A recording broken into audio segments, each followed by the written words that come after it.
Okay. Good afternoon. Thank you for joining us today.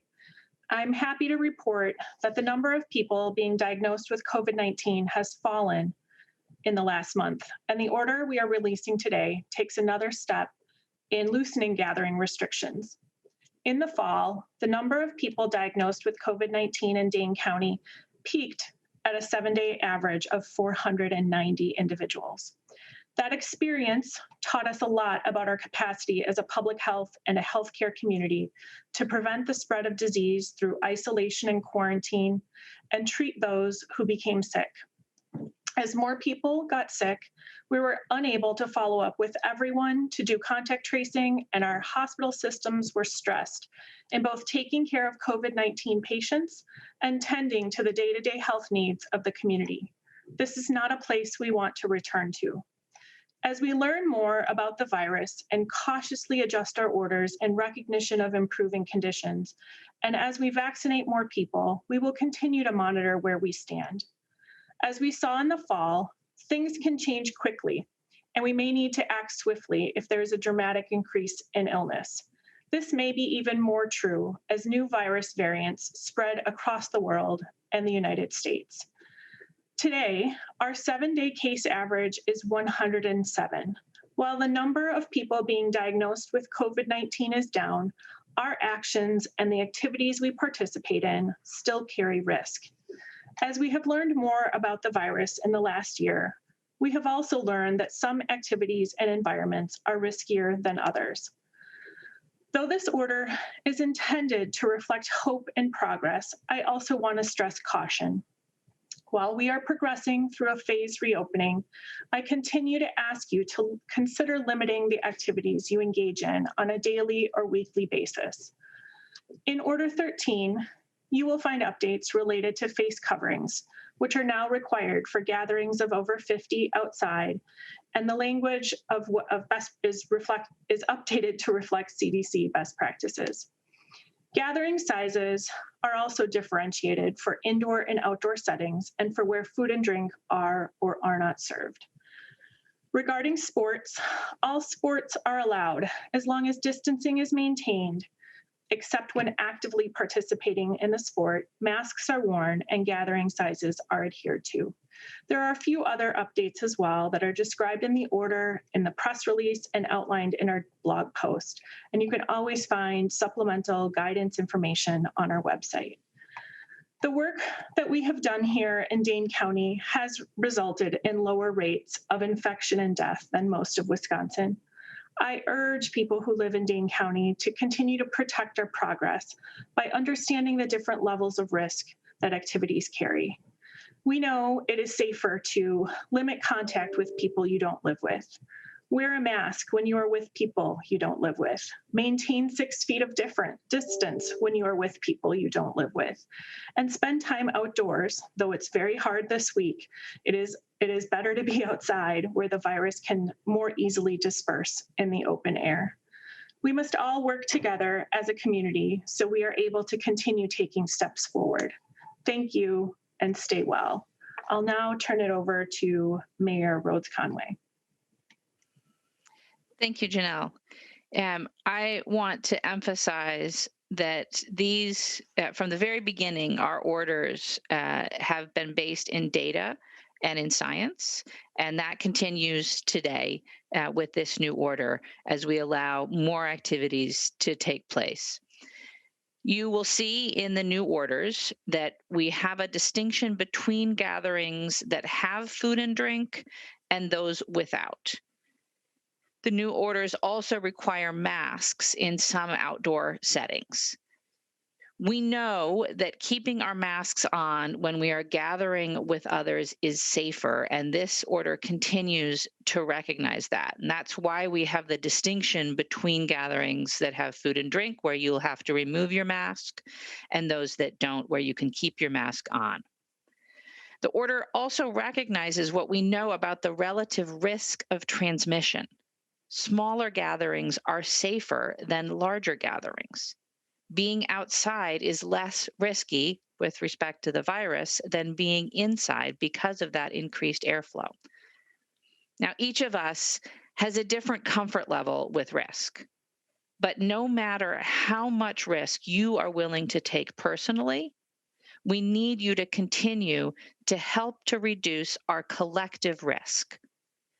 We need you to help preserve our ability to care for the most vulnerable among us by wearing a mask, keeping a 6-foot distance from people outside your household, and washing your hands frequently.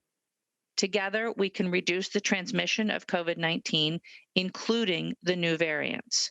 And together, we can keep our community safe and healthy until we are all vaccinated. Thank you, and I'll hand it over to County Executive Parisi now. Thank you, Mayor and Janelle. I appreciate it very much. Well, we've been through a lot together this past year, and I want to again thank everyone for doing your part to help keep this virus in check. Because of your hard work and our community coming together and doing the right thing, we have one of the lowest rates of infection and one of the lowest mortality rates in the entire state, despite the size of our community. While we're not quite yet in the home stretch, it is in sight. And our goal now is to keep the virus at bay until we can get more people vaccinated. We are in a race between the variant and the vaccine. There's a lot of hope out there regarding the vaccine. As you may have heard, last week, we applied to become one of 2 regional federal vaccination sites in the state. We're hopeful. We're waiting. Hopefully within the next couple of weeks, we'll have news. And there's a potential that by the end of March, that site could be up and running to the benefit of us all. Every time this virus spreads, it has an opportunity to mutate. So it's critically important that we continue to mask up and to practice social distancing while we continue to ramp up vaccinations. We can influence how the next couple of months unfold. And if we continue to be vigilant and use caution, we will head into the spring in a much stronger position and reach physical, emotional, and economic recovery that much sooner. So thank you again for your commitment to staying safe. We've come a long way together as a community, and we will come out of this together as a community. Thank you. Thank you, County Executive. We'll take questions now if you want to use the raise hand feature. All right, we'll start with Jennifer Cleese. Hi.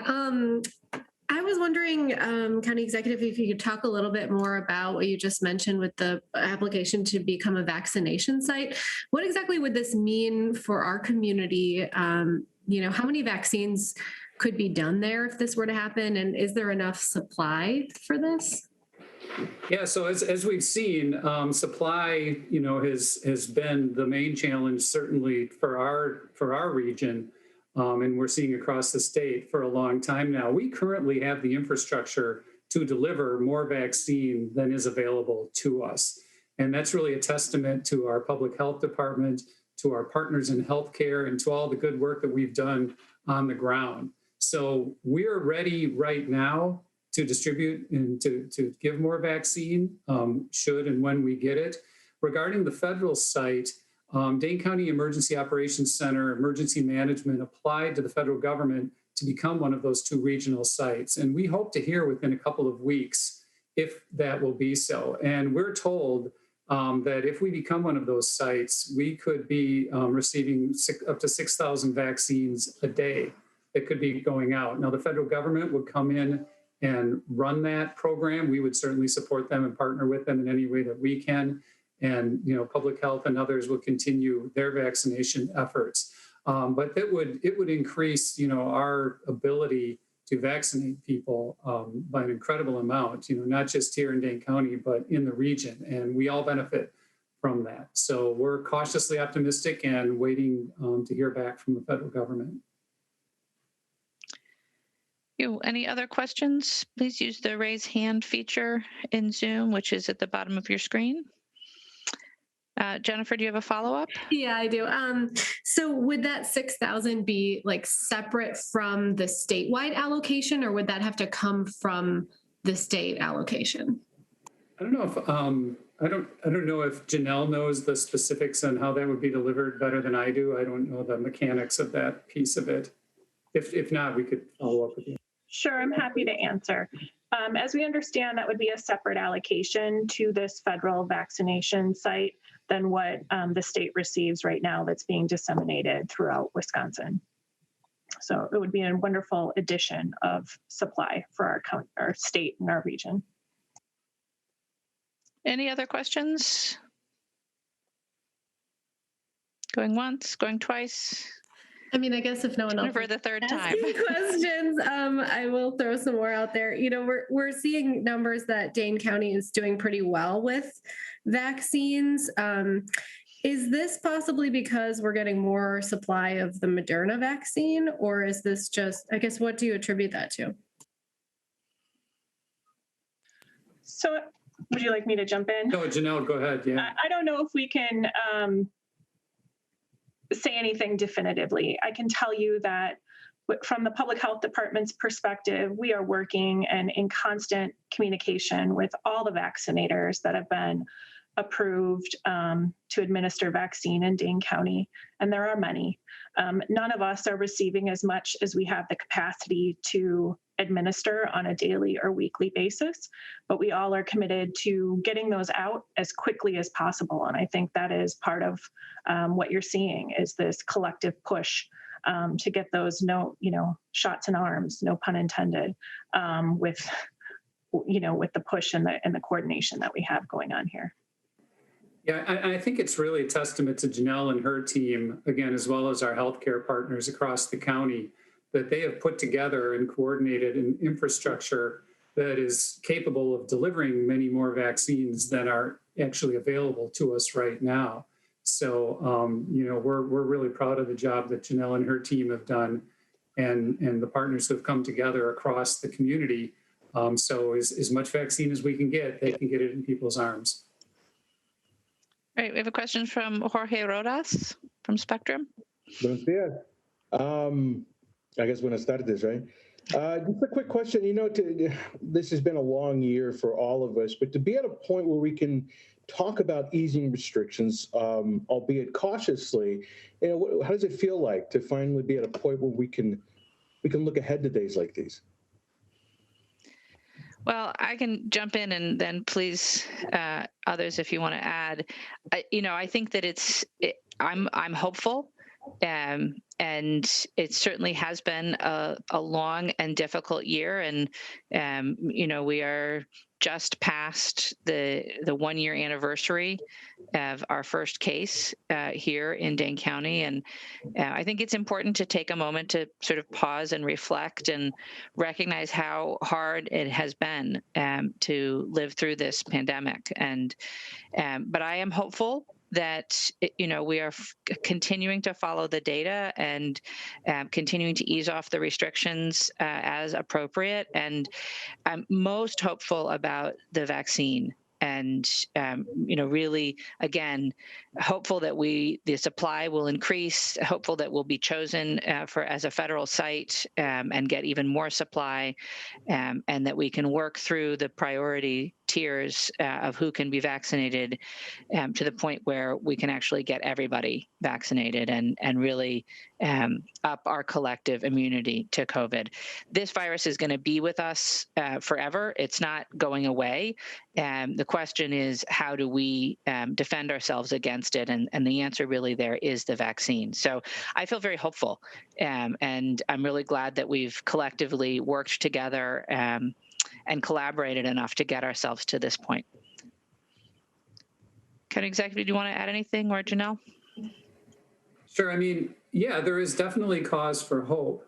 And at the same time, we're probably at one of the most critical junctures of the pandemic. As I said, I wouldn't quite call it the home stretch yet. We're rounding the corner. The home stretch is in sight, but we have this challenge that we're starting to see the light, but we also have the spread of the variants. We also have a very serious disease that continues throughout our community and throughout the globe. And that's why we have to remain vigilant while having hope at the same time. And the two kind of go together. And it's, the temptation is we just want to get back to normal life. And what we have to remain mindful of is that we have to remain vigilant and remain careful with everything we do. And if we do that, we are on that road to normalcy again, whatever new normalcy will look like. But the vaccine needs our help right now. The vaccine needs us to continue to mask up and to continue to use caution so we have a chance for it to get out there and for it to do its work. So we need to be excited. We need to realize that this is a critical time, a time of hope, but a time where simultaneously we cannot let our guard down. And if we can do that, we'll get there. We're on our way. Any other questions? Thank you also very much. Thank you, Jorge. All right, I'm not seeing any additional questions, so thank you all for joining us today and have a good rest of your day. Mask up and keep washing those hands.